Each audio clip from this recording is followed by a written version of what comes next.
محترم سامعین سامعات،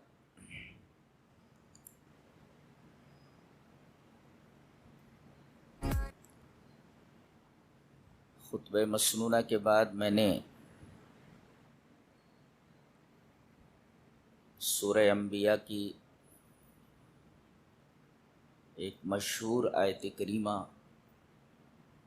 تلاوت کی ہے، اور آج اس مبارک محفل میں اسی آیت کریمہ کے تناظر میں کچھ باتیں آپ کے سامنے پیش کروں گا۔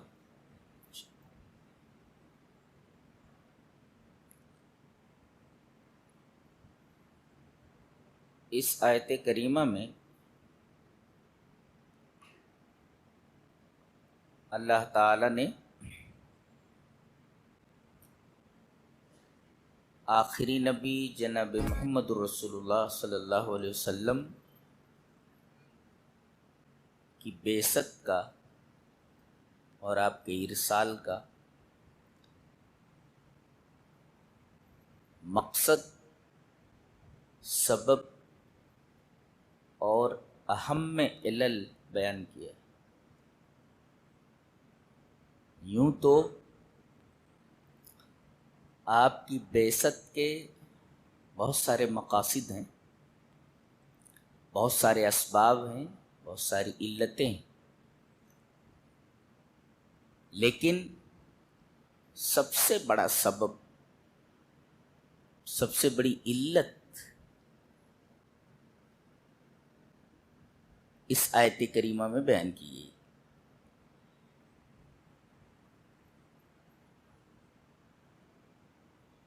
ترجمہ آیت کریمہ کا یہ ہے کہ ہم نے آپ کو عالمین کے لیے رحمت ہی بنا کر بھیجا ہے۔ عربی کا قاعدہ ہے کہ جب حرف نفی کے بعد علت سے استثناء کیا جائے تو اس میں حصر پیدا ہو جاتا ہے، ما نافیہ ہے، اور علت سے اس نفی کا استثناء کیا گیا ہے، جس کا مفاد یہ ہے کہ ہمارے ارسال کا مقصد ہی ہے کہ آپ عالمین کے لیے رحمت بن جائیں۔ تو سب سے پہلے عالمین کا مطلب سمجھیں۔ عالمین کا کیا مطلب ہوتا ہے؟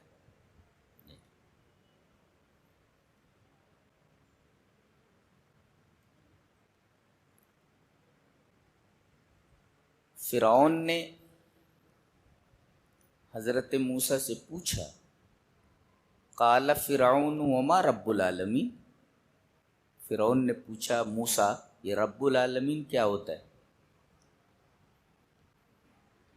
تو حضرت موسیٰ نے جواب دیا، قال رب السماوات والارض وما بینہما، آسمانوں، زمینوں اور ان کے درمیان جتنی چیزیں ہیں سب کا رب ہے۔ تو عالمین کا مطلب معلوم ہے، رب مانے رب، لیکن اب عالمین کا مطلب ہوا کہ آسمانوں، زمینوں اور ان کے درمیان جتنی بھی چیزیں ہیں سب عالمین، یعنی کل ما سوی اللہ، اللہ کے سوا جتنی بھی چیزیں ہیں سب عالمین میں داخل۔ اور ہم نے آپ کو عالمین کے لیے رحمت ہی بنا کر بھیجا ہے۔ عالمین کا معنی معلوم ہو گیا۔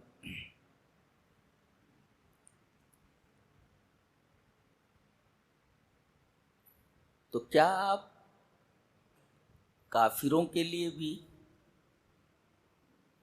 اپنے گالی دینے والے کے لیے بھی، رب کا انکار کرنے والوں کے لیے بھی، شرک کرنے والوں کے لیے بھی آپ رحمت ہیں؟ جی، شرک اتنا بڑا گناہ ہے کہ اس سے بڑا گناہ تو کوئی ہو ہی نہیں سکتا، اس لیے کہ رب تعالیٰ نے فرمایا کہ شرک کرنے والے کو میں نہیں بخشوں گا، شرک کے علاوہ جتنے بھی گناہ ہیں میں معاف کر سکتا ہوں۔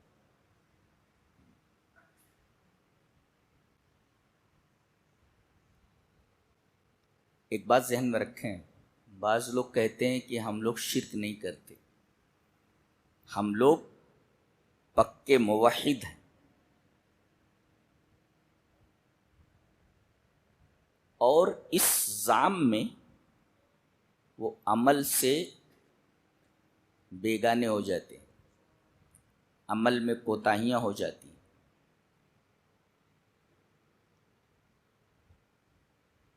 ایسے لوگوں کو بھی توحید کے باوجود جہنم میں ڈال دیا جائے گا۔ چلیے وہ حدیث دیکھ لیتے ہیں پہلے۔ حدیث اس طرح، وعن ابی ذر قال قال رسول اللہ صلی اللہ علیہ وسلم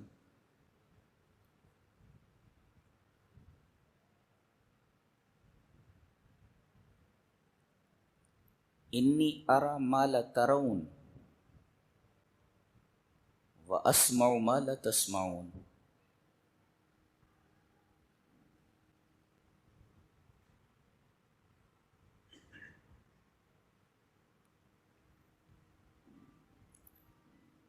اتت السماء وحق لها ان تئت وما فيها موضع اربع اصابع الا وملك واضع جبهته ساجدا لله والله لو تعلمون ما اعلم لضحكتم قليلا ولبكيتم كثيرا۔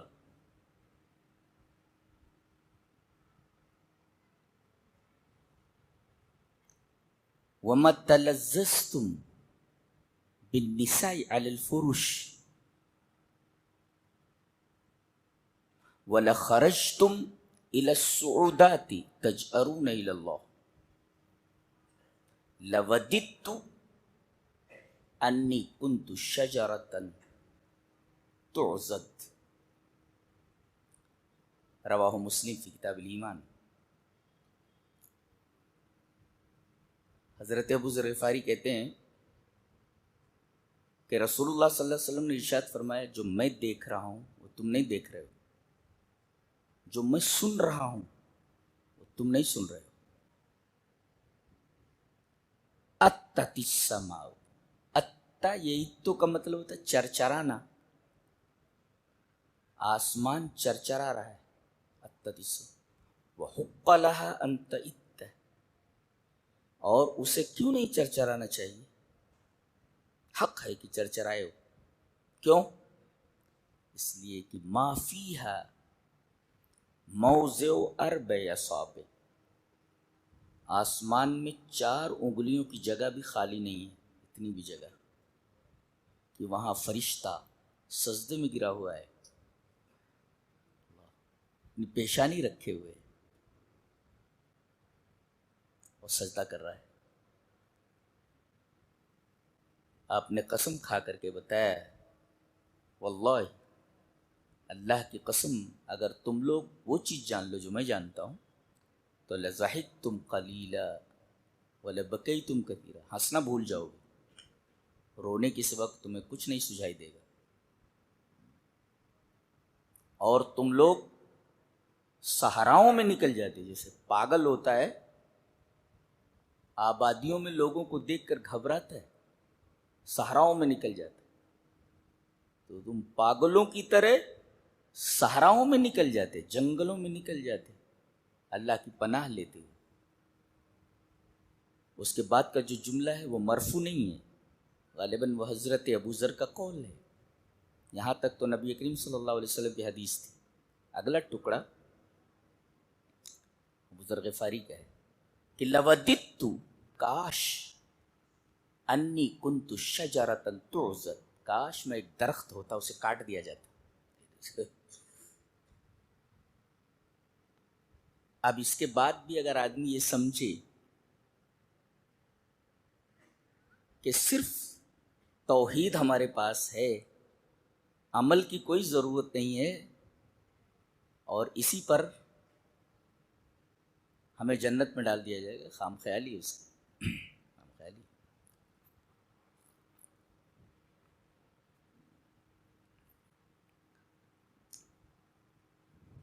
ایک حدیث اور دیکھ لیتے ہیں. عن عبداللہ رضی اللہ تعالیٰ عنہ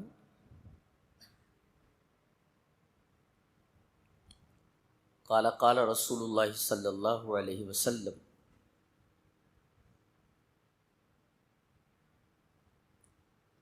انی لأعرف آخر اہل النار خروجا من النار رجل یخرج منها زحفا فیقال له انطلق فادخل الجنة فیذهب فیدخل الجنة فیجد الناس قد اخذوا المنازل فیقال له اتذکر الزمان الذي كنت فيه فيقول نعم فيقال له تمنى فيتمنى فيقال له لك ما تمنيت وعشرة أضعاف الدنيا قال فيقول أنت تسخر مني وأنت الملك قال فلقد رأيت رسول اللہ صلی اللہ علیہ وسلم ضحك حتى بدت نواجذه رواہ مسلم فی کتاب الایمان. نبی کریم صلی اللہ علیہ وسلم فرمایا میں جانتا ہوں اس آدمی کو جو جہنم میں سب سے آخر میں نکلے گا، اس کے بعد جہنم میں کوئی نہیں رہے گا، سب جہنم ہی رہ جائیں گے. یہ آخری جو نکل رہا ہے، آخر بالکل آخر میں جو نکلے گا، میں اس کو جانتا ہوں. کون ہوگا وہ؟ رجل یخرج منہا، جہنم سے وہ آدمی نکلے گا. دیکھو اس کے پاس توحید ہے، توحید نہ ہو شرک کو تو نکالا ہی نہیں جاتا نا، شرک پر تو کوئی کمپرومائز ہی نہیں ہے. اس کے پاس توحید تھی، جلتا رہا، آخر میں اسے نکالا جا رہا ہے. نبی کریم صلی اللہ علیہ وسلم فرماتے میں جانتا ہوں اس کو. اور وہ جیسے بچہ پیٹ کے بلے سے گھسٹ کر چلتا ہے، اس کو زحف بولتے. زحف رجل یخرج منہ زحفا، پیٹ کے بل سے گھسٹتا ہوا نکلے گا. اس سے کہا جائے گا انطلق، جا، فادخل الجنہ، جنت میں داخل ہو جا. بھاگتا ہو جائے گا اور جنت میں گھس جائے گا. وہ دیکھے گا فیجد الناس قد اخذوا المنازل، تمام جگہیں تو لوگوں نے کور کر رکھی ہیں، کچھ دکھائی نہیں دے رہا ہے. میری جگہ کہاں ہے؟ میری جگہ کہاں ہے؟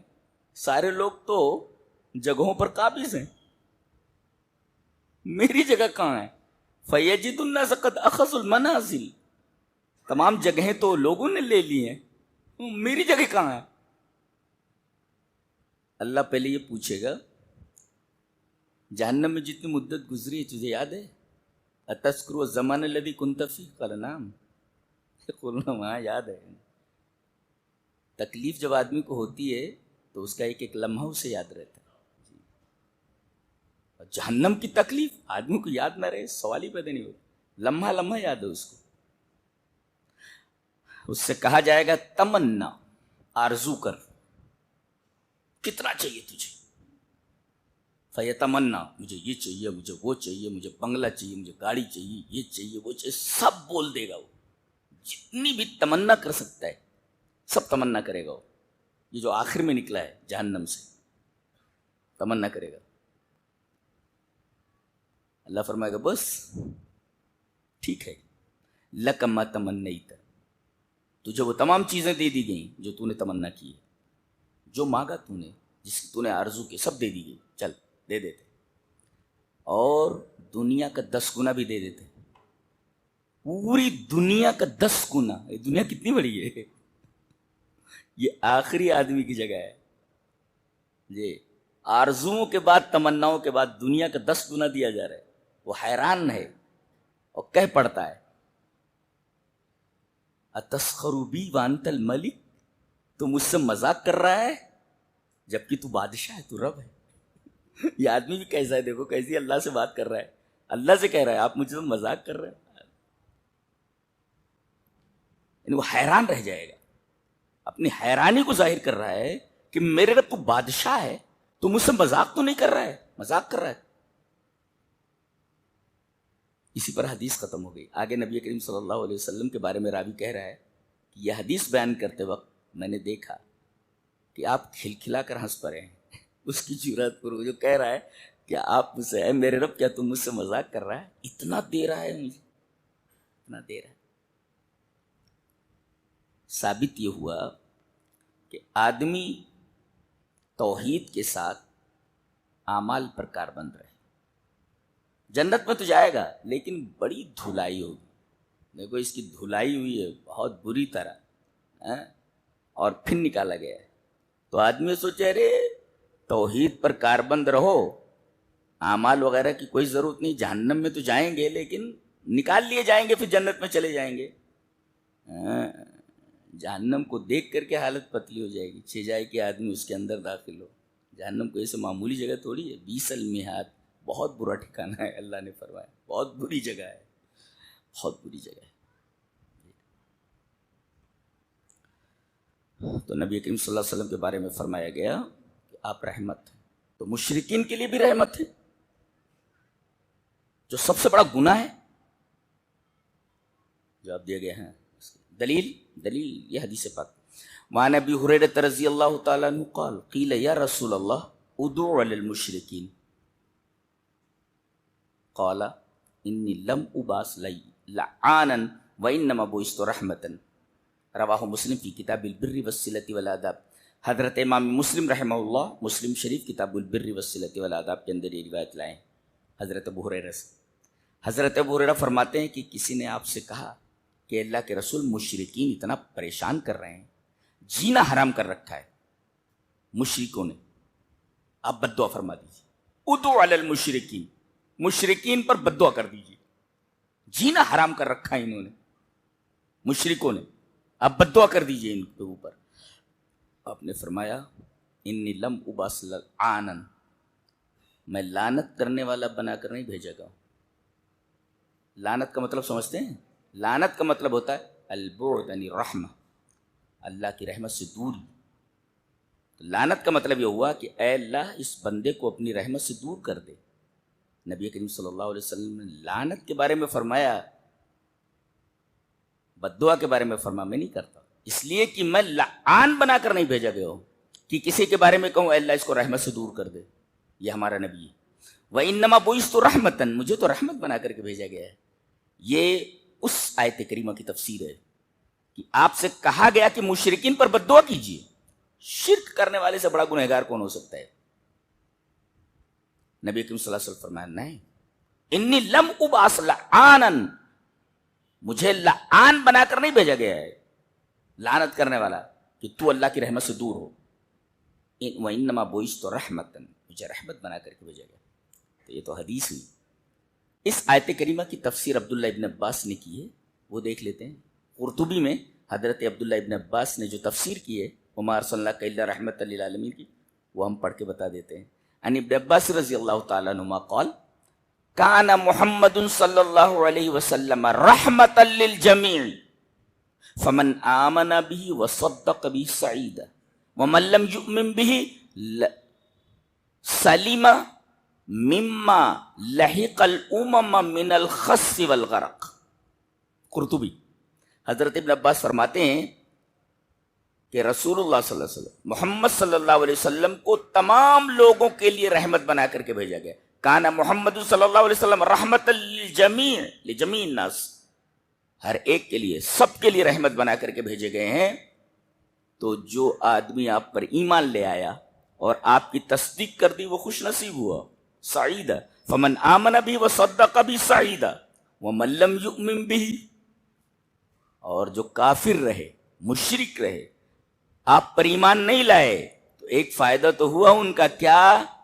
سلیمہ مما لحق الامم من الخسف والغرق، کہ نبی کریم صلی اللہ علیہ وسلم کی وجہ سے ان لوگوں کو وہ عذاب نہیں آئے گا جو پچھلے انبیاء کی قوموں پر آ چکا ہے، کہ پوری کی پوری قوم صفحہ ہستی سے حرف غلط کی طرح مٹا دی گئی. جی کوئی آدمی زندہ نہیں بچا. سب سے طاقتور قوم جو تھی عاد تھی. عاد وہ خود کہتے تھے ہم سے زیادہ طاقتور کون ہے، ہم سے زیادہ طاقتور کون ہے. ان کے اوپر ہوا کا عذاب مسلط کیا گیا، اور اللہ نے فرمایا فَأَصْبَحُوا لَا يُرَىٰ إِلَّا مَسَاكِنُهُمْ، ان کے گرے ہوئے مکانات خالی دکھائی دے رہے ہیں، ان میں سے ایک کا پتہ نہیں ہے کہاں گئے. جی ایک کا پتہ نہیں. تو جیسے پچھلی قوموں کے اوپر عذاب آیا کہ پوری قوم تباہ و برباد ہوئی، نبی کریم صلی اللہ علیہ وسلم کو امت پر ایسا عذاب نہیں آئے گا. تو دیکھو جو ایمان نہیں لایا کم سے کم ان تمام چیزوں سے محفوظ رہے گا. جی حضرت عبداللہ ابن عباس فرما رہے کہ پچھلی قومیں جس طرح پوری کی پوری تباہ ہو جاتی تھی، ایسا عذاب اس امت پر نہیں آئے گا. کیوں؟ اس لیے کہ نبی کریم صلی اللہ علیہ وسلم کی امت ہے. یہ کافر بھی تو امت ہی ہے نا آپ کی، ایک امت اجابت ہے، ایک دعوت ہے، امت دعوت ہے. تو کم سے کم نبی رحمت ہوئے کافروں کے لیے بھی، اور جو کافروں کے لیے رحمت ہو، مشرکین کے لیے رحمت ہو، اللہ نے صحیح فرمایا. اور اس سے زیادہ سچا کون ہو سکتا ہے کہ وما ارسلناک الا رحمت للعالمین. یہ تو کافروں اور مشرکوں کے بارے میں، گنہگاروں کے بارے میں. اچھا آدمی گناہ کر کے پہنچا ہوا ہے، پھنس گیا ہے، اب وہاں تو کوئی کسی کے کام آنے والا ہے نہیں، اس کے پاس نیکیاں نہیں ہیں اتنی جس سے وہ جنت میں جائے، پھنس گیا، وہ گنہگار ہے. نبی کریم صلی اللہ علیہ وسلم اس کی سفارش فرمائیں گے. دلیل یہ حدیث پاک. وعن ابی ہریرہ رضی اللہ تعالیٰ عنہ قال قال رسول اللہ صلی اللہ علیہ وسلم انا سید ولد آدم یوم القیامہ وَأَوَّلُ مَنْ تَنْشَقُّ عَنْهُ الْأَرْضُ وَأَوَّلُ الشَّافِعِ وَأَوَّلُ مُشَفَّعٍ رواہ ابو داؤد فی کتاب السنہ. حضرت امام ابی داؤد رحمہ اللہ ابو داؤد شریف میں یہ روایت کتاب السنہ کے اندر لائیں. راوی حضرت ابو ہریرہ ہے. حضرت ابو ہریرہ فرماتے ہیں کہ نبی اکرم صلی اللہ علیہ وسلم نے ارشاد فرمایا میں تمام اولاد آدم کا سردار ہوں گا قیامت کے دن، اور سب سے پہلے میری زمین پھٹے گی. ایک کہانی کہی جاتی ہے کہ کوئی صاحب وہاں گئے مدینہ میں، آپ کی قبر کے پاس کھڑے ہو کر کے انہوں نے کوئی نعت پڑھی. نعت پڑھی. نعت اتنی عمدہ تھی کہ نبی کریم صلی اللہ علیہ وسلم کا ہاتھ دست مبارک قبر سے باہر آ گیا اور اس سے ہاتھ ملایا، السلام علیکم. یہ کہانیاں کہاں سے گڑھ کے لا رہے ہیں لوگ. اس لیے کہ ہاتھ نکلنے کے لیے قبر کا پھٹنا ضروری ہے. اور نبی کریم صلی اللہ علیہ وسلم فرما رہے کہ قیامت کے دن جب میں نکلوں گا تبھی وہ قبر پھٹے گی. یہ تو اس حدیث کے خلاف بول رہا ہے، اس حدیث کے خلاف اس کا عقیدہ ہے. اس لیے کہ ہاتھ نکلنے کے لیے قبر کا پھٹنا ضروری ہے، انشقاق ضروری ہے. وَأَوَّلُ مَنْ تَنْشَقُّ عَنْهُ الْأَرْضُ، سب سے پہلے میری قبر پھٹے گی اور میں نکلوں گا. وَأَوَّلُ الشَّافِعِينَ وَأَوَّلُ مُشَفَّعٍ، سب سے پہلے مجھے اجازت ملے گی اپنے امت کی سفارش کے لیے، اور سب سے پہلے میری امت کے بارے میں میری سفارش قبول کی جائے گی. تو آپ کس کی سفارش کریں گے؟ سفارش کس کی جاتی ہے؟ جو آدمی پھنس گیا ہو. تو آپ شفیع المذنبین ہیں، گنہگاروں کی سفارش کرنے والے. تو آپ گنہگاروں کے لیے بھی رحمت، کافروں کے لیے رحمت کہ عام عذاب نہیں آ سکتا، مشرکین کے لیے رحمت کہ آپ نے ان پر بد دعا کرنے پر آمادگی ظاہر نہیں فرمائی، اور اسی طرح آپ گنہگاروں کے لیے رحمت ہے کہ آپ ان کی سفارش کرنے والے ہیں، آپ شفیع المذنبین ہیں. اللہ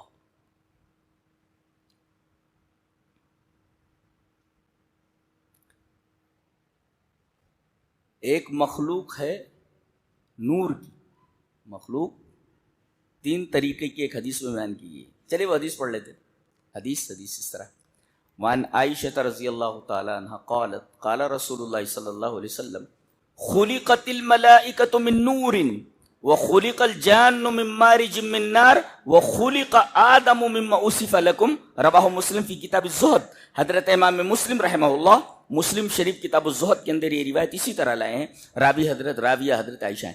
حضرت عائشہ فرماتی ہیں کہ رسول اللہ صلی اللہ علیہ وسلم نے ارشاد فرمایا کہ اللہ نے فرشتوں کو نور سے بنایا ہے، خلقت الملائکۃ من نور وخلق الجان من مارج من نار، اور جنات کو آگ کے شعلے سے پیدا کیا ہے، وخلق آدم مما وصف لکم، اور آدم کو اس چیز سے پیدا کیا گیا ہے جو تم سے بیان کر دیا گیا ہے، یعنی مٹی سے. جی تو فرشتوں کو نور سے، جنات کو آگ سے، اور انسان کو مٹی سے، آدم کو مٹی سے، یہ تین مخلوق. آپ فرشتوں کے لیے بھی رحمت ہے، نوری مخلوق جو نظر نہیں آتی اس کے لیے بھی رحمت ہے. آپ کیسے؟ چلو حدیث دیکھتے ہیں. حدیث اس طرح، وعن جابر بن عبد اللہ رضی اللہ تعالیٰ عنہ قال قال رسول اللہ صلی اللہ علیہ وسلم من اکل من هذه البقلة الثوم، وقال مرة من اکل البصل والثوم والكرة فلا يقربن مسجدنا فإن الملائكة تتأذى مما يتأذى منه بنو آدم. رواہ مسلم فی کتاب المساجد. امام مسلم رحمہ اللہ اس حدیث کو مسلم شریف کتاب المساجد کے اندر ایسا ہی لائیں جہاں انہوں نے مساجد کا چیپٹر باندھا ہے. راوی حضرت جابر بن عبداللہ. حضرت جابر فرماتے ہیں کہ رسول اللہ صلی اللہ علیہ وسلم نے فرمایا جو آدمی اس سبزی کو کھا لے، کون سی؟ الثوم، کچا لہسن.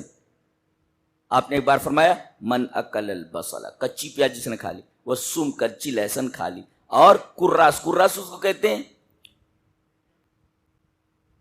گندنا بولتے ہیں اس کو، بالکل پیاز جیسا ہوتا ہے، پیاز جیسا، بڑی بدبو ہوتی ہے اس میں، گندنا ہوتا ہے، گندنا.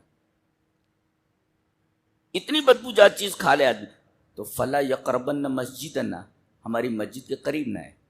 سگریٹ کی بدبو ہے، سگریٹ پی کر کے جب تک منہ کی بدبو ختم نہ ہو جائے مسجد میں نہیں آنا ہے، مسجد کے قریب نہیں آنا ہے، مسجد میں داخل ہونا تو دور کی بات.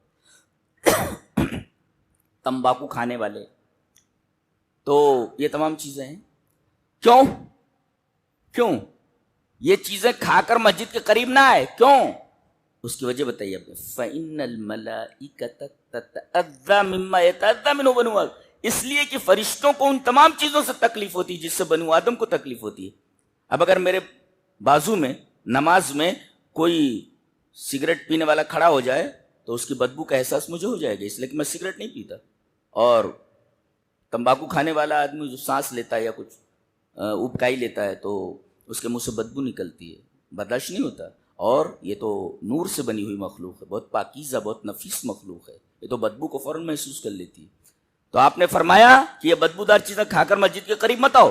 کیوں؟ اس لیے کہ فرشتوں کو ان تمام چیزوں سے تکلیف ہوتی ہے جس سے انسان کو تکلیف ہوتی ہے. دیکھیے آپ نے فرشتوں کی رعایت کرتے ہوئے اپنی امت کو منع کر دیا کہ گندی چیز کھا کر کے نہیں آنا، کیونکہ فرشتوں کو اس سے تکلیف ہوتی ہے. تو آپ فرشتوں کے لیے بھی رحمت ہے. جن، اس کے لیے رحمت ہیں آپ، جی اس لیے کہ آپ جنوں کے بھی رسول ہیں اور ان کی بھی رعایت آپ نے فرمائی. دلیل یہ حدیث پاک. وعن عبداللہ ابن مسعود رضی اللہ تعالیٰ عنہ قال قال رسول اللہ صلی اللہ علیہ وسلم لا تستنجوا بالروث ولا بالعظام فإنه زاد اخوانکم من الجن. رواہ الترمذی فی کتاب الطہارہ. حضرت امام ترمذی اس حدیث کو ایسے ہی ترمذی شریف کتاب الطہارہ کے اندر لائیں. راوی حضرت عبداللہ ابن مسعود ہے. حضرت عبداللہ ابن مسعود فرماتے ہیں کہ رسول اللہ صلی اللہ علیہ وسلم فرمایا تم لوگ گوبر سے اور ہڈی سے استنجا مت کرو. دیکھو گوبر، کبھی کبھی ایسا ہوتا ہے کہ گوبر پڑا ہوا ہے، ہڈی پڑی ہوئی ہے، آدمی کو کہیں پتھر نہیں مل رہا ہے تو لاؤ ہڈی سے استنجا کر لیں، پیشاب کو سکھانا ہی تو ہے. اور اس طریقے سے وہ گوبر پڑا ہوا ہے تو گوبر سے استنجے کو سکھا لیتے ہیں، لاؤ کر لیتے ہیں. منع کیا گیا کہ گوبر سے اور ہڈی سے استنجا مت کرو. کیوں؟ وجہ فَإِنَّهُ زَادُ إِخْوَانِكُم مِّنَ الْجِنِّ، اس لیے کہ یہ تمہارے بھائی جنوں کا کھانا ہے. بھائی بتایا آپ نے کہ جن تمہارے بھائی ہیں. فَإِنَّهُ زَادُ إِخْوَانِكُم مِّنَ، اخوان من بھائی، اخ کی جمع ہے، وہ تمہارے جن بھائیوں کا کھانا ہے. بتائیے نوری مخلوق اس کی رعایت کی گئی، فرشتے ہیں. ناری مخلوق جو نار سے پیدا کی گئی، آگ سے، اس ناری مخلوق کی بھی رعایت کی گئی. آپ اس کے لیے بھی رحمت ہے. اللہ، تو آپ رحمت للعالمین تو ہیں ہی. ایک حدیث بہت پیاری ہے، پہلے وہ حدیث پڑھ لیتے ہیں، تقریباً 1 صفحے پر ہے، وہ لمبی حدیث ہے. قرآن کی آیتیں یاد ہو جاتی ہیں، حدیث یاد نہیں ہوتی. بہت مشکل ہے حدیث پڑھنا، یہ مشکل کاموں میں سے ایک کام ہے. اور مقرر کا کام یہی ہوتا ہے، یا تو قرآن پڑھ کر کے سامنے بیان کر دے یا تو حدیث بیان کر دے. اپنا فلسفہ بگانے کی کیا ضرورت ہے؟ ویسا ویسا اچھل رہا ہے، کود رہا ہے. ارے بھائی اچھلنے کودنے کی کیا بات ہے؟ تم سیدھے سادے آیت پڑھ دو، سیدھے سادے نبی کی حدیث بیان کر دو، تمہیں اچھلنے کودنے کی کیا ضرورت ہے؟ اچھل رہے ہیں، کود رہے ہیں، پٹک رہے ہیں، اسٹیج توڑ دے رہے، مائک پھینک دے رہے ہیں نا. یہاں پہ ایسے سے باولے موجود. ایک تو لاؤڈ اسپیکر پکڑ کے پھینک دے رہا ہوں، میں دیکھ رہا تھا کسی کو لگا تو نہیں ہو. کیا پاگل پن ہے. ایک تو کرسی توڑ رہا ہے، ایک اچھل کر کے پنکھے میں لٹک گیا ہے. وہ پنکھے میں لٹک جا رہا ہے. کیا ضرورت ہے اس کی؟ کیا ضرورت؟ چلیے وہ حدیث پڑھ لیتے ہیں. حدیث اس طرح. وعن عبداللہ بن جعفر قال، پسینہ چھوٹ جائے گا. ہاں بک بک بک جو کہتے غوث پاک غوث پاک، سب نکل جائے گا 2 منٹ میں. جی ایک تو زبر زیر پڑھنا بہت مشکل ہے، اس کے لیے پورا گرامر یاد ہونا چاہیے، پورا گرامر کا ماہر ہونا چاہیے تو پڑھے گا، نہ گڑبڑ ہو جائے گا. وعن عبداللہ بن جعفر قال اردفنی رسول اللہ صلی اللہ علیہ وسلم خلفہ ذات یوم فأسر الی حدیثا لا احدث به احدا من الناس وکان احب ما استتر به رسول اللہ صلی اللہ علیہ وسلم لحاجتی ہدفا او لحائش نخل قال فدخل حائطا لرجل من الانصار فاذا جمل فلما رآه النبي صلى الله عليه وسلم حن وزرفت عيناه فاتاه النبي صلى الله عليه وسلم فمسح زفراه فسكت فقال من رب هذا الجمل لمن هذا الجمل فجاء فتى من الانصار فقال لي يا رسول الله فقال افلا تتقي منها في هذه البهيمة التي ملكك الله اياها فانه شكا الي انك تجيعه وتدئبه رواه ابو داؤد في کتاب الجہاد. حضرت امام ابی داؤد رحمہ اللہ اس پورے صفحے کی اس روایت کو ابو داؤد کتاب الجہاد کے اندر لائے. راوی حضرت عبداللہ بن جعفر ہیں. وہ کہتے ہیں کہ ایک دفعہ رسول اللہ صلی اللہ علیہ وسلم نے مجھے اپنے پیچھے بٹھا لیا. اب کوئی پوچھے اہل حدیث ہر بات میں حدیث، ہر بات میں حدیث، ذرا وہ حدیث سے ثابت کرے کہ موٹر سائیکل پر کسی کو پیچھے بٹھایا جا سکتا ہے کہ نہیں. یہ دیکھو یہاں ہے نبی کریم صلی اللہ علیہ وسلم آگے بیٹھے، پیچھے مجھے بٹھا لیا سواری پر. تو اردفنی رسول اللہ صلی اللہ علیہ وسلم خلفہ. ایک صاحب نے پوچھا کہ یہ جلسوں میں جو شامیانہ لگاتے ہیں اس کا ثبوت کہاں ہے؟ اہل حدیث لائیں. تو میری ایک تقریر ہے حجۃ الوداع کے اوپر، شاید کسی کی دنیا میں اس طریقے کی تقریر ہو کہ پوری حجۃ الوداع عربی میں ہے، جو نبی کریم صلی اللہ علیہ وسلم نے عرفات میں خطبہ دیا تھا، پورا خطبہ عربی میں ہے، پورا میں نے عربی میں بغیر دیکھے بیان کیا ہے. جی پھر اس کی تشریح کی ہے میں نے. جی تو نبی کریم صلی اللہ علیہ وسلم اونٹنی کے اوپر سوار ہیں اور اوپر سے سایہ کیے ہوئے ہیں. صحابہ غالباً حضرت بلال ہیں کوئی، یہ سایہ کیے ہوئے ہیں، یعنی شامیانہ ہے اسے پورا تاکہ آپ کو دھوپ نہ پہنچے. میں نے کہا دیکھو شامیانے کو ثبوت ہے یہاں پہ. میں نے کہا کہ نبی کریم صلی اللہ علیہ وسلم کی حدیثوں کو اگر آپ دیکھیں تو کوئی بھی مسئلہ ایسا نہیں ہے حیات کا جو آپ کو نہ ملے. جی تو یہ کہتے ہیں عبداللہ ابن جعفر کہ رسول اللہ صلی اللہ علیہ وسلم نے ایک دن مجھے اپنے پیچھے بٹھا لیا سواری پر. دفنی رسول اللہ صلی اللہ علیہ وسلم خلفہ، اپنے پیچھے بٹھا لیا ذات یوم، ایک دن. یہ بچے ہیں کہتے ہیں مجھ سے ایک بات نبی نے بتائی چپکے سے، فأسر، اسرار کہتے ہیں ٹو وhisper، کان میں بول دینا. فأسر الیہ، مجھ سے نبی نے چپکے سے ایک بات کہی، لا احدث به احد من الناس، میں وہ بات کسی کو نہیں بتاؤں گا. یہ کہہ رہے ہیں چپکے سے مجھے نبی نے بتایا، میں وہ بات کسی کو بتاؤں گا نہیں. اور میں نے پوری حدیث دیکھی کہیں نہیں ہے انہوں نے کون سی بات نبی صلی اللہ علیہ وسلم سے انہوں نے سنی. ڈائریکٹ کہہ رہے ہیں میں نہیں بتاؤں، اس لیے کہ نبی نے میرے کام میں چپکے سے کہا. لا احدث به احد من الناس، میں وہ بات کسی کو نہیں بتاؤں گا جو نبی نے میرے کان میں کہی. کتنا پیار کرتے تھے بچے بھی نبی کریم صلی اللہ علیہ وسلم سے. اور پھر کہنے لگے وَكَانَ أَحَبُّ مَا اسْتَتَرَ بِهِ رسول اللہ صلی اللہ علیہ وسلم لحاجتی ہدفن. جب آپ حاجت کے لیے جاتے، پیشاب کے لیے یا پاخانے کے لیے، تو آپ 2 چیزوں کو ترجیح دیتے تھے، پسند کرتے تھے. ایک تو کوئی اونچی جگہ ہو، آڑ ہو، ہدف کا مطلب آڑ ہے، ایسے یہ آڑ ہے، یہ اس کے کوئی پتھر ہو ایسے بڑا سا، اس کی آڑ میں آپ استنجا فرماتے تھے، اسے آڑ ہے، ہدف آڑ ایسے، یہ آڑ ہے، پتھر ہے بڑا سا، یہاں آپ استنجا فرما رہے ہیں۔ یعنی اسلام میں حیا کا جو تصور ہے وہ بڑا عجیب و غریب ہے۔ میں تو قرآن کی تفسیر کا طالب علم ہوں، ایک صاحب نے پوچھا کہ موسیٰ علیہ السلام نے اس لڑکی میں کیا دیکھا کہ اسے اپنی بیوی بنانے پر راضی ہو گئے؟ بھئی یہ کہہ سکتے تھے بڈھے سے، حضرت شعیب، وہ نبی نہیں تھے، کوئی بزرگ تھے، وہ شعیب، اور دوسرے شعیب ہیں، وہ دوسرے شعیب ہیں جو نبی ہیں، یہ مدین والے نہیں، یہ مدین والے نہیں ہیں، یہ نبی نہیں ہیں جن کی بیٹی سے حضرت موسیٰ کی شادی ہوئی، یہ نبی نہیں تھے۔ تو انہوں نے کہا کہ میں اپنی ایک بیٹی تیری نکاح میں دینا چاہتا ہوں، فوراً ہاں بول دیا انہوں نے۔ آخر انہوں نے اس بچی میں دیکھا کیا؟ اب چونکہ تفسیر کا طالب علم ہوں تو خلجان تھا مجھے کہ بھائی اس لڑکی میں حضرت موسیٰ کو، اتنے بڑے نبی کو کیا نظر آیا کہ یس بول دیا انہوں نے، ہاں میں شادی کرنا۔ اللہ نے اس کا تذکرہ کیا ہے، تمشی علی استحیاء، حیا کے اوپر چل رہی تھی وہ، جی یہ حیا اصل ہے۔ بتایا گیا کہ پوری عورت کا نام ہی حیا ہے، اگر حیا کو نکال دیا جائے تو وہ عورت نہیں ہے، وہ یہ مطلب ہے اس کا۔ حیا اگر نکل جائے تو عورت کہاں ہے وہ یہ مطلب ہے۔ قرآن کہتا ہے کہ عورت کا نام ہی حیا ہے، اگر حیا کو عورت کی حیات سے نکال دیا جائے، حیا کو عورت کی حیات سے نکال دیا جائے تو وہ عورت نہیں رہ جاتی، وہ مرد ہو جاتی ہے، کچھ اور ہو جاتی ہے۔ تمشی علی استحیاء، یہی حیا دیکھا انہوں نے اور یس بول دیا۔ تعلیم دی گئی نوجوانوں کو کہ حیا دار لڑکی ملے، حیا دار لڑکی ملے تو فوراً یس بول دو، شادی کرنی، اور جوڑے گھوڑے کی رقم نہیں لینی ہے بلکہ تم کو خود دینا ہے ان کو۔ یہ تو الٹا ہو گیا۔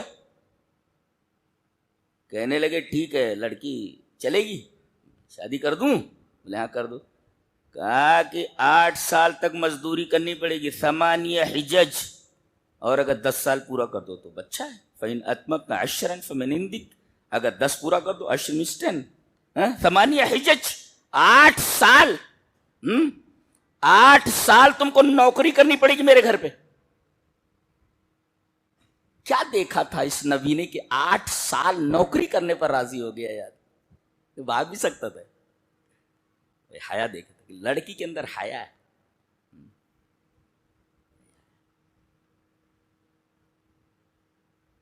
اور اسی حیا کی وجہ سے 8 سال تک برتن مانجے ہیں انہوں نے وہاں پہ برتن مانجے، وہاں بکریاں چرائی ہیں۔ تمشی علی استحیاء، حیا اصل حیا۔ تو نبی کریم صلی اللہ علیہ وسلم جب استنجا فرماتے تو کوئی آڑ ہوتی تھی، آڑ، اور حائش نخل، یا کھجوروں کا جھنڈ ہوتا، جھنڈ کھجوروں کا، جھاڑیاں ہوتی کھجوروں کی، وہاں آپ استنجا فرماتے۔ یہ نبی کو پسند تھا۔ وَكَانَ أَحَبُّ مَا اسْتَطَرَ بِهِ رسول اللہ صلی اللہ علیہ وسلم لِحَاجَتِهِ هَدَفًا أَوْ حَائِشَ نَخْلٍ۔ کہتے ہیں کہ ایسے ہی آپ کو استنجا لگی تو فَدَخَلَ حَائِطًا لِرَجُلٍ مِّنَ الْأَنصَارِ، ایک انصاری آدمی کا باغ تھا، اس باغ میں آپ استنجے کے لیے گھس گئے۔ جیسے کہ تو وہ انصاری کا وہ اونٹ جو تھا وہاں کھڑا تھا، فَإِذَا جَمَلٌ سے اونٹ وہ کھڑا تھا، جیسے ہی نبی کو دیکھا، فَلَمَّا رَأَى النَّبِيَّ صلی اللہ علیہ وسلم حَنَّ، آپ کو دیکھتے ہی زور زور سے رونے لگا ہو، وَزَرَفَتْ عَيْنَاهُ، اور اس کی آنکھوں سے آنسو بہنے لگے۔ یہ دیکھو رونے لگا اور آنکھوں سے آنسو بہنے لگے۔ فَأَتَاهُ النَّبِيُّ صلی اللہ علیہ وسلم، نبی کریم صلی اللہ علیہ وسلم اس کے پاس آئے، فَمَسَا ذِفْرَا، اس کے ذفرا کو آپ نے، ذفرا کہتے ہیں وہ کان کے پیچھے جو ہڈی ہوتی ہے، اس کان کے پیچھے آپ دیکھیں گے اونٹ کے جو ہڈی ہوتی ہے اس کو آپ سہلانے لگے، ایسے ایسے اونٹ کے سہلانے، فَسَكَتَ، چپ ہو گئے۔ اللہ اکبر، اس اونٹ کو بھی معلوم ہے کہ اللہ کا نبی ہے، ادھر آ گیا ہے، یہ اللہ کا نبی ہے۔ آپ نے کہا من رب ھذا الجمل، یہ اونٹ کا مالک کہاں ہے؟ من رب ھذا الجمل لمن ھذا الجمل، یہ اونٹ کس کا ہے؟ فجاء فتم من الانصار، ایک انصاری نوجوان آیا اور کہا کہ لی یا رسول اللہ، یہ اونٹ میرا ہے اللہ کے رسول۔ کہا کہ تمہیں شرم نہیں آتی؟ افلا تتقی اللہ فی ہذہ البہیمۃ التی ملکک اللہ ایہا، اللہ نے اس جانور کو تمہارے قبضے میں دے دیا ہے، تم کو مالک بنا دیا ہے، اس بارے میں تم اس گونگے جانور کے بارے میں اللہ سے نہیں ڈرتے تو؟ فإنہ شکا الیہ، یہ مجھ سے شکایت کر رہا ہے تمہارے بارے میں کہ انک تجیع و تدیبو، کام پورا لیتے ہو، دن بھر کام پہ لگائے رہتے ہو، بھوکا رکھتے ہو اس کو، انک تجیع و تدیبو، یہ مجھ سے بتا رہا ہے، یہ شکایت کر رہا ہے، خبردار جانوروں کے ساتھ حسن سلوک کرو۔ اللہ اکبر، جو نبی اونٹوں کے ساتھ جانوروں کے ساتھ حسن سلوک کا حکم دے، اس کی بات کو سنے، اس کی شکایت کو سمجھے، سچ مچ اللہ نے فرمایا اس سے سچا کون ہو سکتا ہے؟ اللہ نے فرمایا وما ارسلناک الا رحمۃ للعالمین، ہم نے آپ کو تمام عالم کے لیے رحمت بنا کر کے بھیجا ہے۔ اللہ، یہ تو اونٹ ہے، اس سے چھوٹی چیز وہ دیکھ لیتے ہیں۔ حدیث اس طرح، وعن عبداللہ رضی اللہ تعالیٰ عنہ قال ان النبی صلی اللہ علیہ وسلم نزل منزلا فاخذ رجل بید حمرة فجاءت ترف على راس رسول اللہ صلی اللہ علیہ وسلم فقال ایکم فجا هذه ببیزتیہ، فقال رجل انا یا رسول اللہ، فقال رجل انا یا رسول اللہ انا اخذت بیزتها، فقال اردد، فقال نبی صلی اللہ علیہ وسلم اردد رحمت اللہ، رواہ البخاری فی الادب المفرد۔ حضرت امام بخاری رحمہ اللہ اس حدیث کو ادب المفرد کے اندر اللہ روایت صحیح ہے۔ حضرت عبداللہ فرماتے ہیں کہ نبی کریم صلی اللہ علیہ وسلم سفر میں تھے، ایک جگہ اپنے پڑاؤ ڈالا، نزل منزلا، ایک صاحب استنجے کے لیے گئے، ایک جھاڑی میں تو دیکھا ایک لال چڑی جو ہے ایک چھوٹا سا گھونسلہ بنائے ہوئے، اس گھونسلے میں لال لال انڈے تھے، ان کو انڈے بہت اچھے لگے، وہ گھونسلے میں سے انڈے لے آئے، ہمرا چڑیا کے، ہمرا میں لال چڑی۔ تھوڑی دیر کے بعد وہ جو چڑی آئی، دیکھا اس نے انڈے ہیں نہیں، وہ سمجھ گئی کہ یہ لوگ جو ہیں پڑاؤ ڈالے ہوئے ہیں، انہی میں سے کسی کا کام ہے۔ وہ سب کو چھوڑ کر کے نبی کریم صلی اللہ علیہ وسلم کے سر پر آ کر پھڑپڑانے لگی، فجاءت ترف علی راس رسول اللہ صلی اللہ علیہ وسلم، رسول اللہ صلی اللہ علیہ وسلم کے سر پر آ کر پھڑپڑانے لگی۔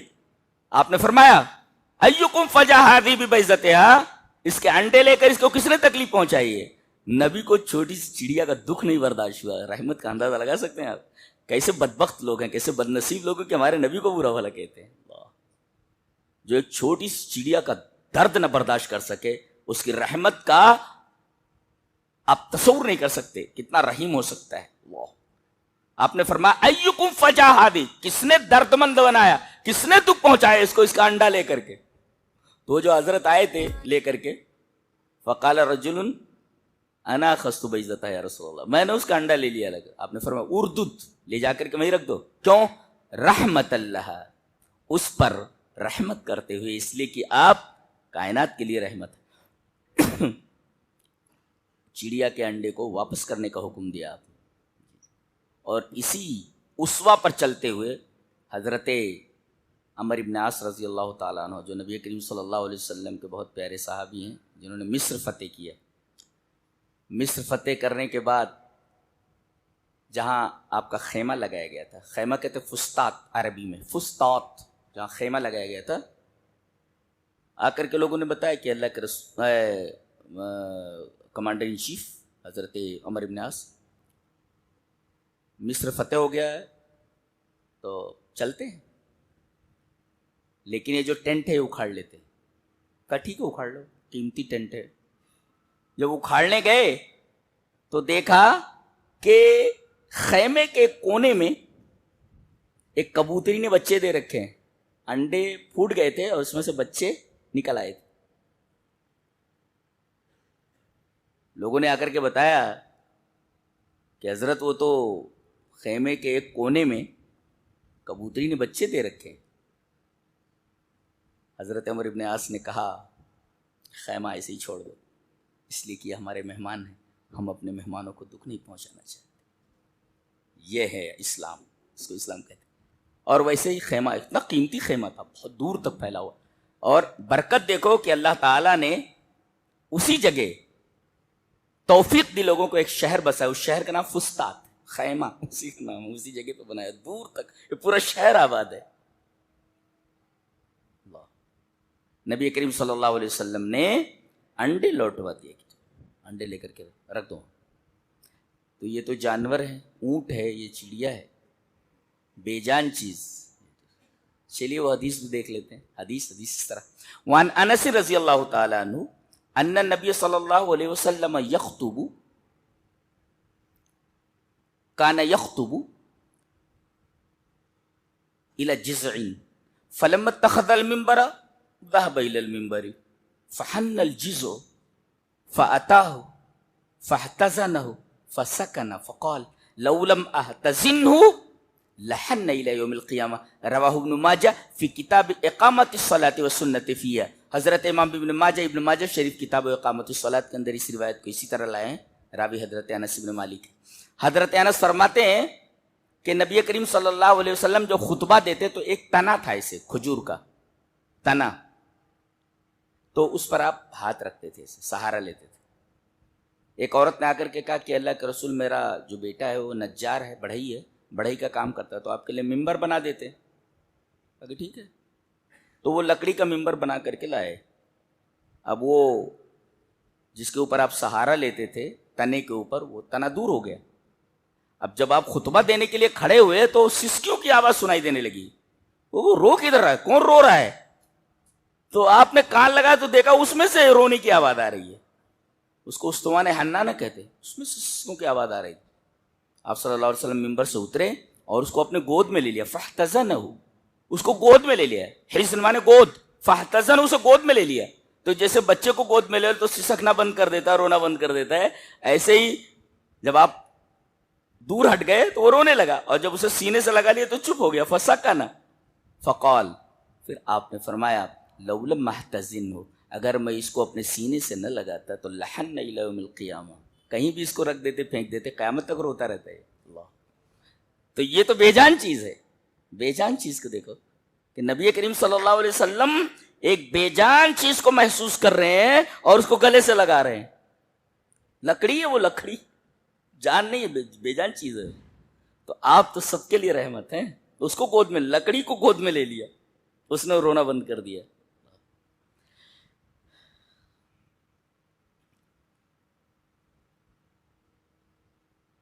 آپ بوڑھوں کے لیے رحمت، جوانوں کے لیے رحمت، چھوٹے بچوں کے لیے رحمت.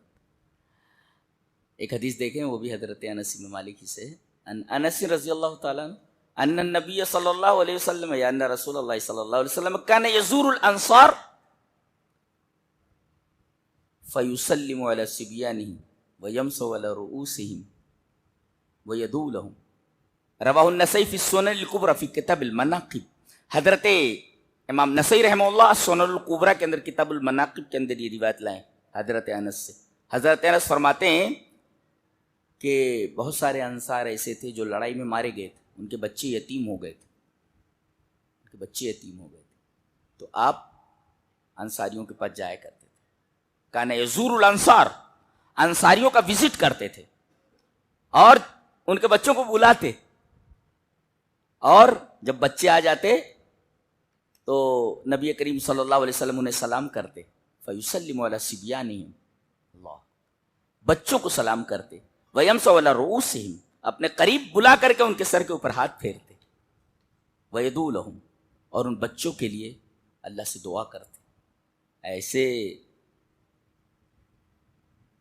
شخصیتیں نہیں پیدا ہوتی ہیں جی. آج پوری دنیا کو یہ جو 57 ممالک ہیں سب صحابہ دے کر کے گئے. ان کی اوقات ہے کوئی ملک حاصل کرنے کی؟ اب ان کی اوقات ہے؟ ایک بالش تو نہیں لے سکتے. یہ سب صحابہ ان کو دے کر کے گئے ہیں، جس کو سنبھال نہیں پا رہے ہیں. اونٹوں کے چرانے والے، بکریوں کے چرانے والے، اللہ تبارک و تعالیٰ نے ان کے کردار، ان کے اخلاق اور قرآن و سنت پر چلنے کی وجہ سے پوری دنیا انہیں عطا کر دی. ہم تو ایک مکان کے لیے، ایک دکان کے لیے ترستے ہیں، اللہ نے فرمایا پوری دنیا تمہارے حوالے کر دیتے ہیں، اس لیے کہ تم نے اپنا سب کچھ ہمارے نبی کے حوالے کر دیا تو پوری دنیا تمہارے حوالے کر دیتے۔ آج وہی نہیں ہے ہمارے اندر، ایک سنت پر عمل کرنا ہو تو جان نکلتی ہے۔ ابھی پوچھا جائے اس میں کتنے لوگ ہیں جو تہجد گزار ہیں، شاید کوئی ملے جو تہجد کا پابند ہو جی، اور کہتے ہیں کہ بھئی ہمارے اوپر ظلم ہو رہا ہے فلاں ہمارے، ارے کوئی ظلم نہیں کر رہا ہے تمہارے اوپر، تم خود ظالم ہو۔ ظالم کہہ رہا میں مظلوم ہوں، کیسے؟ حین یبقی الثلث اللیل الاخر، جب رات کے تیسرے پہر اللہ تبارک و تعالیٰ آسمان دنیا پر نزول کرتا ہے اور آواز لگاتا ہے کہ کون ہے جو مجھ سے مانگے میں اسے دے دوں، پڑا ہوا ہے، کھاٹ چھوڑنے کے لیے تیار نہیں ہے، رات بھر تو موبائل چلایا ہے، اب پڑا ہوا ہے، کہہ رہا ہے کہ میں مظلوم ہوں۔ کہا ہے کہ مظلوم ہو تم، سب سے بڑے ظالم تو تم ہو، لہذا یہ مت کہو کہ ہمارے اوپر ظلم ہو رہا ہے، تم اس لائق ہو، تم اس لائق ہو، تم رسول اللہ صلی اللہ علیہ وسلم کی توہین کے مرتکب ہو، تم اللہ تبارک و تعالیٰ کی ذات کے توہین کے مرتکب ہو۔ تم مسلمانوں کی زندگی ایسے ہوتی ہے کہ اللہ آواز دے رہا ہو کہ اس کو جواب دینے والا نہیں، اور کہتے ہیں جناب والا ہمارے اوپر ظلم ہو رہا ہے، کچھ ظلم نہیں ہو رہا ہے، ظالم کہہ رہا ہے کہ ہم مظلوم ہیں، تم سے بڑا ظالم کون ہے؟ اللہ، پوری زندگی گزر جاتی، توفیق نہیں ہوتی کہ ترجمے کے ساتھ پورا قرآن پڑھ جائیں، اور کہتے ہیں کہ ہم مظلوم ہیں۔ تمہارے گھروں میں قرآن کی جگہ پر ٹی ویاں لگی ہوئی ہیں، ہر فرد گھر کا موبائل میں الجھا ہوا ہے، کسی کو قرآن سے لینا دینا نہیں، نماز سے لینا دینا، کہتے ہو کہ ہم مظلوم ہیں، کہے کہ مظلوم ہو تم؟ یہ سب مکرے پنا چھوڑ دو، کوئی مظلوم نہیں ہے، یہ سب ظلم کے مرتکب ہیں۔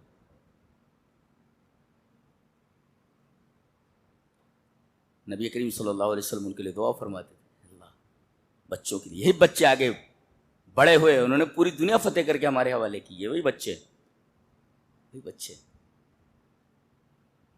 آج یونیورسٹی میں داخلہ ہو رہا ہے، کالج میں داخلہ ہو رہا ہے، یہ کون سے لوگ تھے؟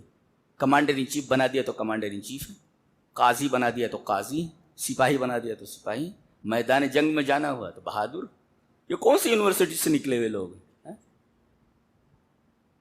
پوری طرح 57 ممالک کے مالک، نہ فون ہے نہ کوئی اور چیز ہے، حکومت کر کے گئے ہیں سب، اسی وجہ سے کہ انہوں نے اپنا سب کچھ نبی پر نچھاور کر دیا، اور قرآن سے اتنی محبت، اللہ اکبر۔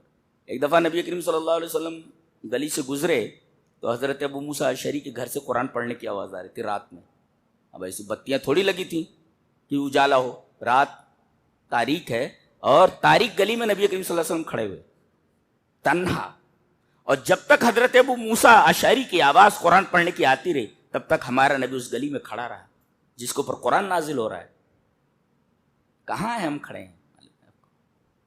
یہ مت کہنا ہمارے اوپر ظلم ہو رہا ہے، پتہ نہیں، تم نے تو سب کچھ چھوڑ ہی دیا ہے۔ کہاں؟ علامہ اقبال نے کہا ہے کہ شب پیش خدا بگریستم زار، مسلمانہ چرا زارند و خارن، ندا آمد نمیدانی کی قوم، دل دارند و محبوب ندارن۔ حضرت علامہ اقبال فرماتے ہیں کہ ایک دفعہ میں رات میں اللہ کے سامنے بہت رویا، شب پیش خدا بگریستم زار، زار و قطار رویا، اور میں نے اللہ سے پوچھا کہ مسلمان چرا زارند و خارن، پوری دنیا میں مسلمان ذلیل و خوار کیوں ہیں؟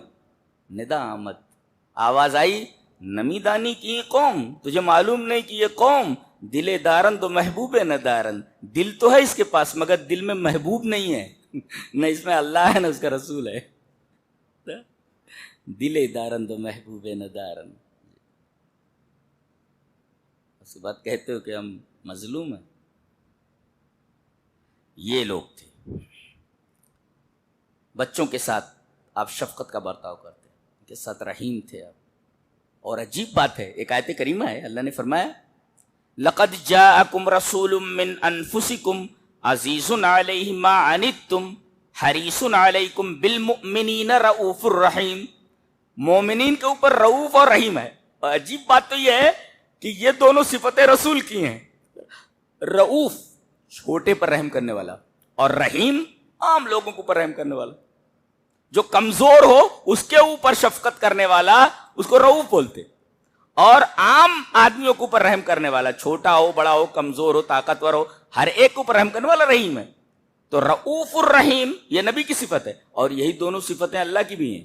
اللہ کی بھی صفت رؤوف ہے اور اس کی بھی صفت رحیم ہے. اس کا مطلب ہم لوگ بین رافتین و بین رحمتین, ہم لوگ دو رافتوں کے درمیان ہیں اور دو رحمتوں کے درمیان ہیں. ایک رحمت اللہ کی اور ایک رحمت رسول کی, ایک رافت اللہ کی اور ایک رافت رسول کی. تو ہم لوگ بین رافتین و بین رحمتین, دو رافتوں کے درمیان ہیں, دو رحمتوں کے درمیان. اور کہا جا رہا ہے لقد جاءکم, قدر کرو ذرا, یہ آیا ہے. اللہ فرما رہا ہے یہ آیا تو تم اس کے پاس نہیں گئے ہو, یہ تمہارے پاس آیا ہے. اللہ, اور آنے والا جاتا ہے, تمہارے پاس آیا ہے, چلا جائے گا. قدر کرو, لقد جاءکم, یہ تمہارے پاس آیا ہے ہمارا رسول, اور ہر آنے والے کو جانا ہے. لہذا جو تمہارے پاس آیا ہے جانے سے پہلے قدر کر لو. اور کہا گیا من انفسکم, ارے یہ تمہارے ہی قبیلے کا ہے, قبیلے قریش کا ہے, تمہارے درمیان پلا بڑا, تمہارے خاندان کا ہے. اس کا فخر تمہارا فخر, اس کی عزت تمہاری عزت, اس کا وقار تمہارا وقار. تم ایمان لاؤ اس کے اوپر. اور یہ نہیں, عزیز علیہ ما عنتم, تمہیں کوئی تکلیف ہو تو اس کو ناگوار گزرتا ہے. حریص علیکم, پوری کوشش اس کی ہوتی ہے کہ تم جہنم سے بچ جاؤ, تمہیں کوئی تکلیف نہ پہنچے. اور بالمؤمنین رؤوف الرحیم, مومنین کے اوپر رؤوف الرحیم. یہ ہمارا نبی رؤوف الرحیم کا. وما ارسلناک الا رحمۃ للعالمین, یہاں بالمؤمنین رؤوف الرحیم, مومنین کے اوپر رؤوف الرحیم. ایک حدیث اور دیکھیں, عورتوں کے لیے رحمت ہیں آپ. حدیث اس طرح, وعن عائشہ رضی اللہ تعالی عنہ قالت قال رسول اللہ صلی اللہ علیہ وسلم خیرکم خیرکم لأہلہ وانا خیرکم لأہلی وَإِذَا مَاتَ صَاحِبُكُمْ فَدَعُوهُ رواہ الترمذی فی کتاب المناقب. حضرت امام ترمذی رحمہ اللہ اس حدیث کو ایسے ترمذی شریف کتاب المناقب میں لائیں. راوی حضرت عائشہ ہیں. حضرت عائشہ رضی اللہ تعالیٰ فرماتی ہیں کہ نبی اکرم صلی اللہ علیہ وسلم نے فرمایا تم میں بہتر وہ ہے جو اپنی عورت کے لیے بہتر ہو. جی, جو اپنی عورت کے لیے بہتر ہو, اس لیے کہ میں اپنی عورت کے لیے بہتر ہوں, اپنی عورتوں کے لیے بہتر ہوں. تمہارے لیے ایک عورت ٹینشن ہے, میری 11 بیوی ہیں اور سب کے لیے میں اچھا ہوں. جی, اس میں حسن سلوک کی تعلیم دی گئی کہ عورتوں کے اوپر ہاتھ مت اٹھاؤ, ان کے ساتھ برا سلوک مت کرو. تو عورتوں کے لیے آپ رحمت ہیں. فرمایا خیرکم خیرکم لأہلی وانا خیرکم لأہلی. آپ نے اپنا اسوہ بتایا اس لیے کہ میں اپنی عورت کے لیے, اپنی عورتوں کے لیے بہتر ہوں, لہذا تم لوگ اپنی عورتوں کے لیے بہتر بنو. اور خیرکم جانتے ہو یہ عربی کا قاعدہ ہے, اس میں تفضیل کو اگر مضاف کیا جائے تو انگریزی کا سپرلیٹو ڈگری بن جاتا ہے. جیسے گڈ, بیٹر, بیسٹ, تو گڈ ہے پوزیٹو ڈگری اور بیٹر ہے کمپیریٹو ڈگری, اور وہ بیسٹ یہ سپرلیٹو ڈگری ہے. تو یہ قاعدہ ہے کہ عربی کا جو اس میں تفضیل ہے اگر وہ مضاف کیا جائے تو انگریزی کا سپرلیٹو ڈگری بن جاتا ہے. خیرکم, خیر یہ اس میں تفضیل ہے اور اسے مضاف کیا گیا ہے. تم میں سب سے بہتر یعنی بیسٹ آف دا بیسٹ, تم میں سب سے بہتر وہ جو اپنی عورت کے لیے بہتر ہو. کیا ہے یہ, عورتوں کے لیے آپ رحمت, بچوں کے لیے رحمت, عورتوں کے لیے رحمت, بوڑھوں کے لیے رحمت. آئیے وہ حدیث بھی دیکھ لیتے ہیں. حدیث اس طرح, وعن عمرو بن شعیب عن ابیہ عن جدہ قال قال رسول اللہ صلی اللہ علیہ وسلم لیس منا من لم يرحم صغیرنا ولم ويعرف شرف کبیرنا رواہ الترمذی فی ابواب البر والصلۃ والآداب. نبی کریم صلی اللہ علیہ وسلم نے فرمایا کہ ہم میں سے نہیں ہے وہ جو اپنے چھوٹوں پر رحم نہ کرے. جی, اور چھوٹا اپنے بڑے اور بوڑھے کے وقار کو نہ جانے, اس کے شرف کو نہ جانے. گویا حکم دیا گیا کہ بڑوں کو چاہیے کہ چھوٹوں پر رحم کریں, اور چھوٹوں کو حکم دیا گیا کہ بڑوں کی توقیر کریں. میں نے اپنے بھائی کو دیکھا, چچا زاد بھائی, مجھ سے کافی بڑے تھے. میں اس وقت حفظ کر رہا تھا, چھٹیوں میں آیا ہوا تھا. تو میرا جو, اب تو ہم لوگ تو مالیگاؤں میں ہیں, وہ کھیتی میری اب بھی وہاں ہے, کھیتی باڑی تو بٹیے پہ دی ہوئی ہے. تو تالاب کے اوپر ہے گھر, تالاب کے بالکل کنارے ہے میرا گھر, ایک گھر. تو پہلے باتھ روم وغیرہ نہیں ہوا کرتے تھے، جس کا گھر پانی کے کنارے ہوتا تھا تو استنجا وغیرہ ادھر کر لیتے تو بڑی آسانی ہوتی تھی. تو میرا گھر، تو میں اچانک استنجے کے لیے گیا تو میرے چچا زاد بھائی بڑے تھے، نوکری کر رہے تھے، وہ اچھے کوالیفائڈ تھے، وہ سگریٹ پی رہے تھے. میں چھوٹا سا تھا، اتنا بڑا تھا، 12 سال کی عمر میں تو حفظ کیا میں نے، اتنا بڑا تھا میں. تو میں گیا، وہ بڑے بھائی چچا زاد بھائی، میں نے دیکھا کہ پوری سگریٹ انہوں نے نیچے پھینک دیا اور اس کے اوپر چپل لگ دیا انہوں نے. کہاں رہ گیا وہ؟ اب تو بڑے بھائی کے سامنے وہ چھوٹا پیتا ہے، چھوٹا گٹکا کھاتا ہے اس کے سامنے، نہ بڑوں کو کوئی وقار ہے نہ کچھ. تو اونٹ رے اونٹ تیری کون سی کل سیدھی. تو ہمارا معاملہ وہی اونٹ جیسا ہو گیا ہے، کوئی کل سیدھی نہیں ہے جی، ساری کل خراب ہے، مظلوم بنے پھر رہے ہیں. لیس منا من لم یرحم صغیرنا ویعرف شرف کبیرنا. ہم میں سے وہ نہیں ہے جو ہمارے چھوٹوں پر رحم نہ کرے اور چھوٹے ہمارے بڑوں کی توقیر نہ کریں، ان کے شرف کو نہ سمجھیں. تو یہاں آپ بوڑھوں کے لیے رحمت ہے اور بچوں کے لیے رحمت ہے، من لم یرحم صغیرن. اور پھر عام اعلان فرمایا گیا، وان جریر بن عبداللہ رضی اللہ تعالی. عجیب بات یہ ہے کہ اس کو امام بخاری کتاب التوحید میں لا رہے. اللہ، یعنی رحم کا تعلق ڈائریکٹ توحید سے، یعنی بے رحم آدمی موحد ہو ہی نہیں سکتا. یعنی جتنا رحم کم ہے اتنی توحید اس کی کم ہے.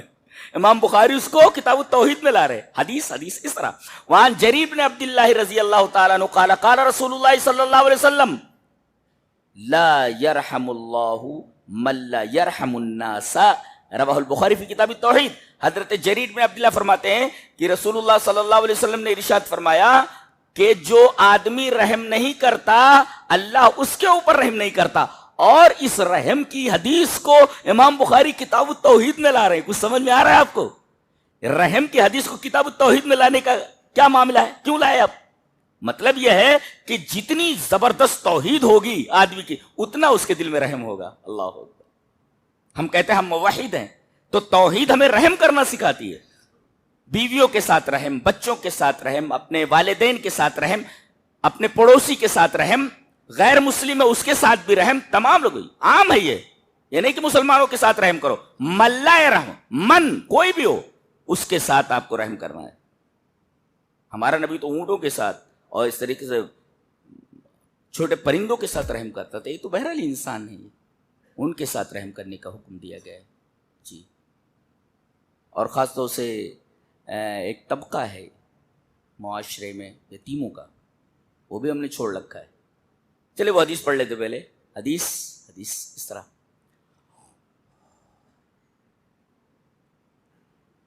وعن ابی ہریرہ رضی اللہ تعالی عنہ قال قال رسول اللہ صلی اللہ علیہ وسلم کافل الیتیم لہ او لغیرہ انا وہو کہاتین فی الجنہ واشار مالک بالسبابۃ والوسطی. رواہ مسلم فی کتاب الزہد والرقائق. حضرت امام مسلم رحمہ اللہ اس حدیث کو وہاں کتاب الزہد کے اندر لائے کہ نبی کریم صلی اللہ علیہ وسلم نے فرمایا اپنے خاندان کا یتیم اور تمہارے خاندان کے باہر کا، یعنی تمہارے خاندان کا نہیں، وہ یتیم، ان کے ساتھ حسن سلوک کرنے والا، کفالت کرنے والا، میں اور وہ جنت میں دونوں اس طرح آئیں گے. اور امام مالک رحمۃ اللہ علیہ نے اپنی سبابہ انگلی اور وسطیٰ کو ملا کر بتایا اتنا قریب نبی کے قریب ہوگا جنت میں. یعنی نبی کریم صلی اللہ علیہ وسلم نے رحمت کا درس دیا ہے. کس کے ساتھ؟ یتیموں کے ساتھ. ان کے سر پر ہاتھ پھیرنا، ان کی کفالت کرنا. ہمارے ہاں کچھ بھی نہیں. دیکھو غیر مسلموں کو دیکھو، بہت ساری جگہوں پر ایسا ہے کہ کھانے کا انتظام رہتا ہے. ابھی ناندیڑ سائڈ میں آپ چلے جائیے تو بالکل اگر گاڑی ایسے وقت پر پہنچ رہی ہے کہ افطار کا ٹائم ہے، پوری گاڑی میں لے کر کے آ جاتے ہیں، جبکہ وہ دوسرے کے نام پہ، غیر اللہ کے نام پر بچنا چاہیے. لیکن بہرحال ایک دیکھتے ہیں کہ بھئی ان کے ہاں یہ کہ بھوکا نہ رہے آدمی. سحری تک میں پوری ٹیم رہتی ہے، گرم گرم کھانا لا کر کے دیتی ہے، اور نہ لو تو ناراض ہو جاتے ہیں، جبکہ وہ غیر اللہ کے نام پر ہے. ما اہل لغیر اللہ ہے، نہیں کھانا چاہیے اس کو. لیکن ان کے ہاں ایسا ہے. ہمارے یہاں کہاں ہے اطعام الطعام کا کہ کوئی بھوکا نہ سوئے؟ یہ جذبہ کہاں ہے ہمارے اندر؟ اپنا پیٹ بھر گیا کافی ہے. تو وہی میں کہہ رہا ہوں کہ اونٹ رے اونٹ تیری کون سی کل سیدھی، تمہاری کوئی کل سیدھی نہیں ہے. اور پھر کہہ رہے ہو کہ ہم مظلوم ہیں. تم جس دن سدھر گئے تمہارے اعتقاد بڑی حد تک صحیح ہیں، مگر اعتقاد کے مطابق تمہاری زندگیاں اعتقاد کے مطابق نہیں۔ جس دن ہمارے اعمال ویسے ہو گئے، بلکہ صحابہ کرام رضوان اللہ تعالی علیہ مجمعین کے انداز اعمال کے قریب قریب ہو گئے، ہماری حالت فوراً چینج کر دی جائے گی، فوراً، اس لیے کہ اللہ کا وعدہ ہے ذالک بان اللہ لم یکن مغیرا نعمتا حتی یغیروا ما بانفسہم، اللہ تبارک و تعالی اس وقت تک کسی نعمت کو نہیں بدلتا جب تک آدمی اس کو خود بدلنے کی کوشش نہ کرے۔ جی تو ہم اپنے آپ کو بدل لیں، اللہ ہماری حالت بدل دے گا، ہم اپنے آپ کو نہیں بدل رہے نا، اسی وجہ سے ہمارے حالت نہیں بدل رہے ہیں، اور دن بدن ہمارے حالات بد سے بدتر ہوتے جا رہے ہیں، کچھ اچھا نہیں دکھ رہا ہے، فیوچر کچھ اچھا نہیں دکھ رہا ہے، لہذا اب بھی بہت وقت بچا ہے اپنے آپ کو سدھارنے کے لیے۔ اللہ سے قربت بناؤ، تہجد کی پابندی کرو، اخلاق کو اچھا کرو، اور اپنوں کے علاوہ غیروں کے ساتھ بھی اچھا برتاؤ کرو، اور اس مقام تک پہنچے گا اللہ تبارک تعالیٰ خود ہمارے حالت بدل دے گا۔ ہمارے حالات بہت خراب ہو گئے ہیں، وہ ہمارے عملوں کا نتیجہ ہے، ہمارے عملوں کا نتیجہ۔ اللہ تبارک تعالیٰ ہمارے حالات پر رحم فرمائے اور ہمیں موحد، پکا موحد ہونے کے ساتھ ساتھ نبی کریم صلی اللہ علیہ وسلم کی سنت کے مطابق ہر عمل کو کرنے کی توفیق عطا فرمائے۔ وآخر دعوانا ان الحمد للہ رب العالمین۔